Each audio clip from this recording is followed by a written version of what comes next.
La voilà, la nouvelle Lancia, équipée d'un tout nouveau moteur 16 soupapes, histoire de remettre un peu les pendules à l'heure, la menace japonaise se faisant de plus en plus pressante. Certainement plus de 300 chevaux à la disposition de Biasion et d'Oriol, les deux pilotes officiels. Il faudra bien ça pour contrer les Toyota emmenés par le diable blond Kankkunen.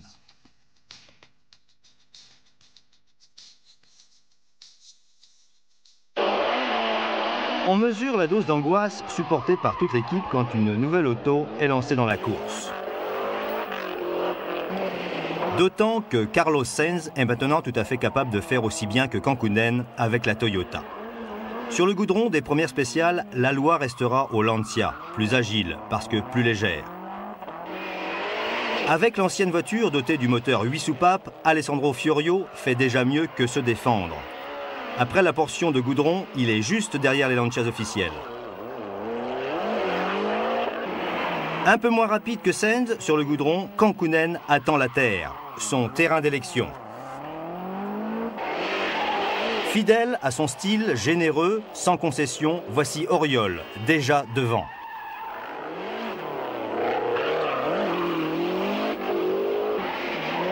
Beaucoup d'attaques pour le Belge Sneyer.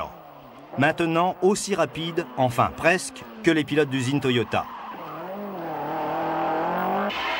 Cerato est parti le plus vite, mais la malchance le guette. Il casse sa transmission, sort de la route et crève. Il répare et repart de plus belle malgré ce handicap. De nouveau, Oriol se montre le plus rapide en début de rallye.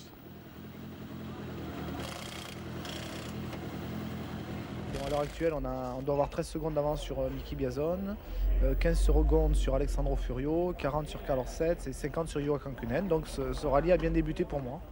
Et pourtant, une bosse qui n'avait pas posé de problème particulier lors des reconnaissances allait mettre fin aux espoirs d'Oriol. Regardez, la Lancia s'envole, pique du nez et part en tonneau.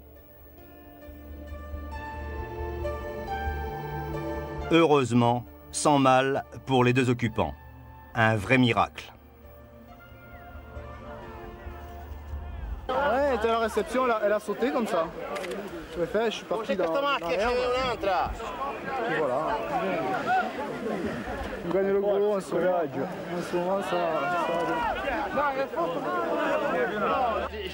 Rien à ajouter, si ce n'est que Didier Auriol n'est guère chanceux cette année et qu'ici, il n'a vraiment rien à se reprocher. Les images en font foi. Oreille connaît également des problèmes d'équilibre. De Mévius, lui aussi en groupe N, a l'air de moins souffrir sur les bosses avec sa Mazda. Auriol out, Biasion reprend le flambeau, mais sur la terre, les Toyota reviennent très fort. Comme en témoignent ces images, Sainz est à l'ouvrage. Crevaison pour Biasion et c'est Furio qui passent en tête dans cette première étape. Pour Kankkunen, l'objectif est d'abord d'aller aussi vite que Sainz déchaîné. Étonnant Sneyers, malgré une sévère touchette. Bien qu'handicapé par son retard, Cerato ne baisse pourtant pas les bras.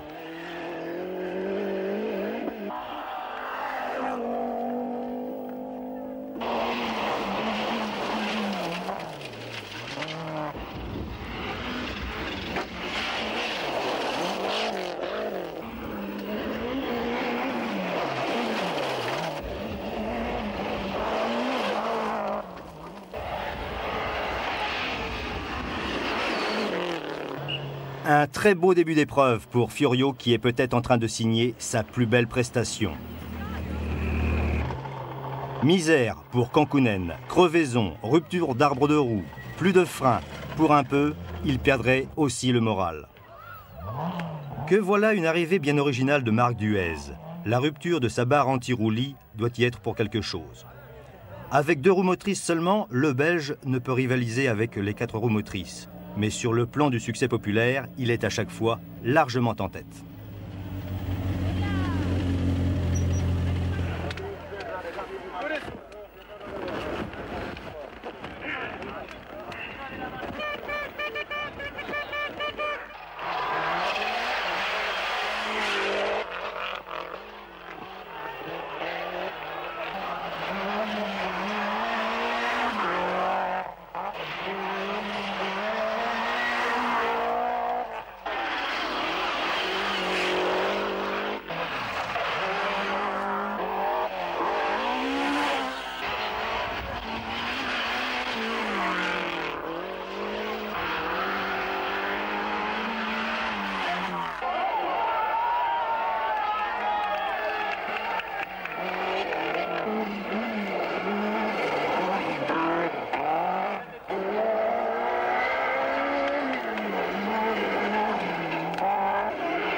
Sans ses ennuis de bois de vitesse, Alessandro Fiorio se serait envolé vers sa première victoire, d'autant qu'il faisait pratiquement les mêmes temps que Sainz. On peut dire que ce jour-là, le Matador avait mangé du taureau.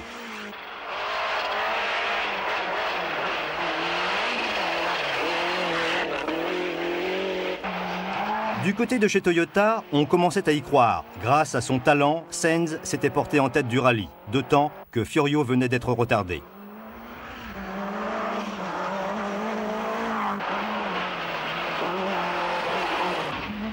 Après ses nombreux avatars, Kankkunen n'y croyait plus beaucoup. Au terme de l'avant-dernière étape, il cumulait 6 minutes de retard sur son coéquipier. C'était trop pour revenir et espérer l'emporter.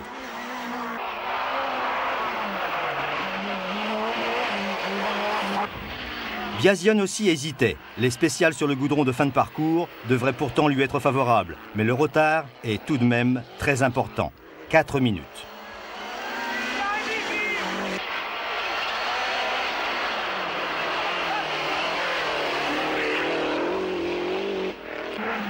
Une sortie de route a bien entamé le capital moral de Snyders.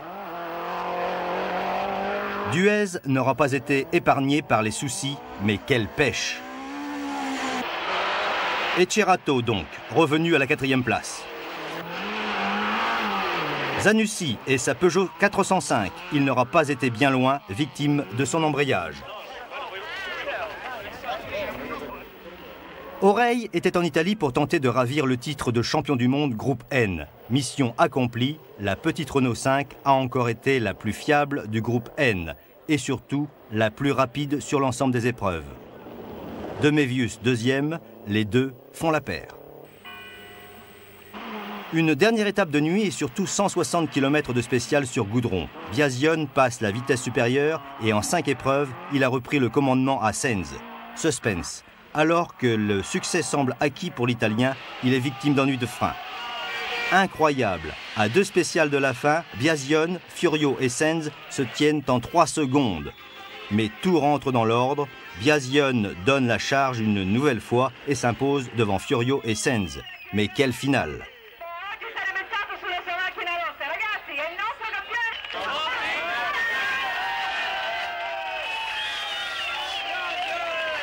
Pouvait-il mieux honorer son titre que par cette victoire devant son public ?